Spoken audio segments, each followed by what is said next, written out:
Kıymetli basın mensupları, kıymetli Mardin hemşehrilerimiz, aylık asayiş ve güvenlik değerlendirme toplantımıza hoş geldiniz. Hepinizi sevgi ve saygıyla selamlıyorum. Bugün Mardin'imizin Ekim ayı asayiş ve güvenliği değerlendirmek üzere Ömerli ilçemizde sizlerle bir araya geldik. Değerli basın mensupları, asayiş ve güvenlik değerlerini değerlendirerek suç oranlarını azaltmak, huzur ve güven ortamının istikrarını sağlayarak vatandaşlarımızın yaşam kalitesini yükseltmek ve oluşturduğumuz güven ortamının devamını sağlamak nihayet hedefimizdir. Suç ve suçluyla mücadelede verdikleri desteklerden dolayı Mardinli hemşehrilerimize teşekkürlerimi ve şükranlarımı sunuyorum. Değerli basın mensupları, kıymetli Mardin hemşehrilerimiz, vatandaşlarımızın huzur, güven, birlik ve beraberlik içerisinde yaşamlarını sürdürebilmeleri için yıkıcı, bölücü ve her türlü terör tehdidini bertaraf etmek ana hedefimizdir. Milletimizin birlik ve beraberliğini kasteden bölücü terör örgütlerine karşı kararlı mücadelemiz devam ediyor. Bu anlayışla Ekim ayında Mardin'de bölücü terör örgütü PKK ve FETÖ başta olmak üzere terör örgütlerine yönelik toplam 21 operasyon düzenlenmiştir. Bu operasyonlar sonucunda gözaltına alınan 32 kişiden 8'i tutuklanmıştır. Ayrıca Ekim ayı içerisinde güvenlik güçlerimizin başarılı operasyonları sonucu terörden arananlar listesinde kırmızı kategoride yer alan 1 ve gri kategoride yer alan 1 olmak üzere toplam 2 bölücü terör örgütü mensubu etkisiz hale getirilmiştir.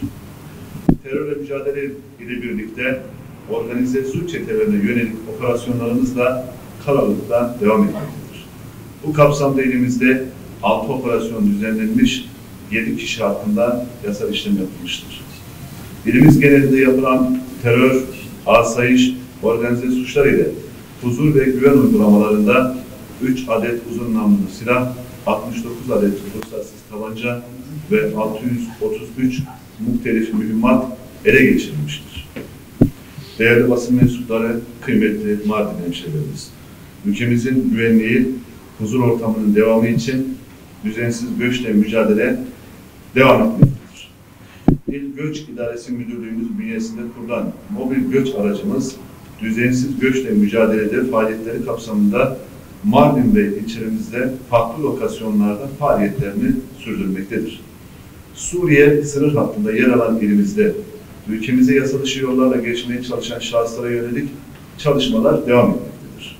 Ekim ayı içerisinde Suriye'den ülkemize yasa dışı yollarla geçmeye teşebbüs eden 66 şahıs hudut birliklerimiz tarafından hudut hattı ötesinden engellenmiştir. İkna yoluyla teslim olan bir bölücü terör örgütü mensubu ise hudut hattındaki birliklerimiz tarafından teslim alınarak adli mercilere sevk edilmiştir. Yine bağımlılıkla mücadeledeki çalışmalarımızda hassasiyetle devam ettirmekteyiz.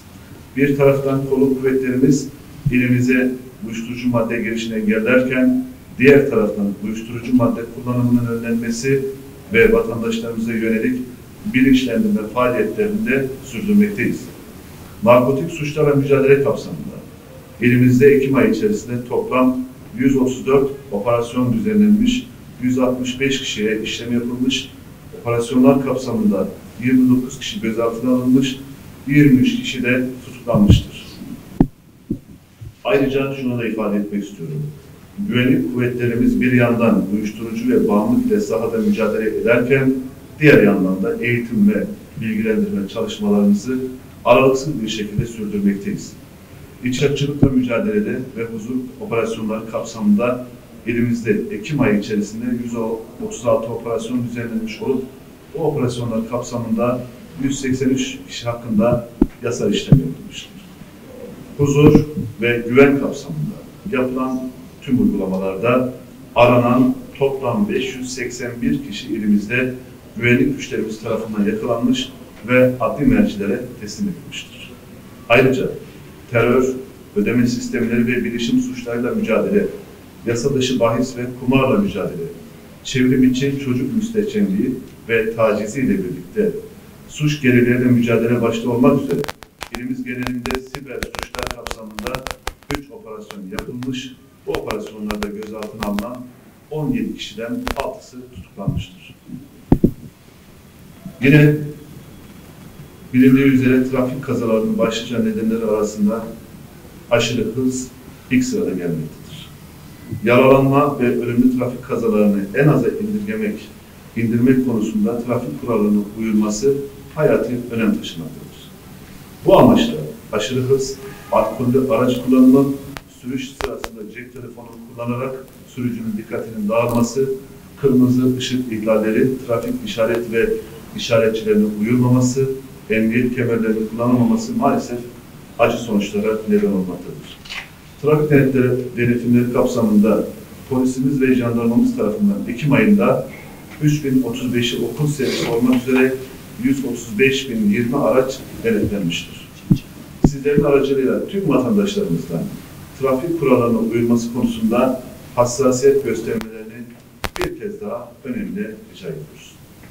Değerli basın mensuplarımız, kıymetli Mardin hemşehrilerimiz, elimizin huzuru ve güvenliği için devletimizin tüm kurumları ve her bir çalışanıyla verdiği mücadele kararlılıkla hız kesmeden devam ederken kıymetli Mardin hemşehrilerimizin verdikleri destekle daha da güçlenerek yol kat etmekteyiz.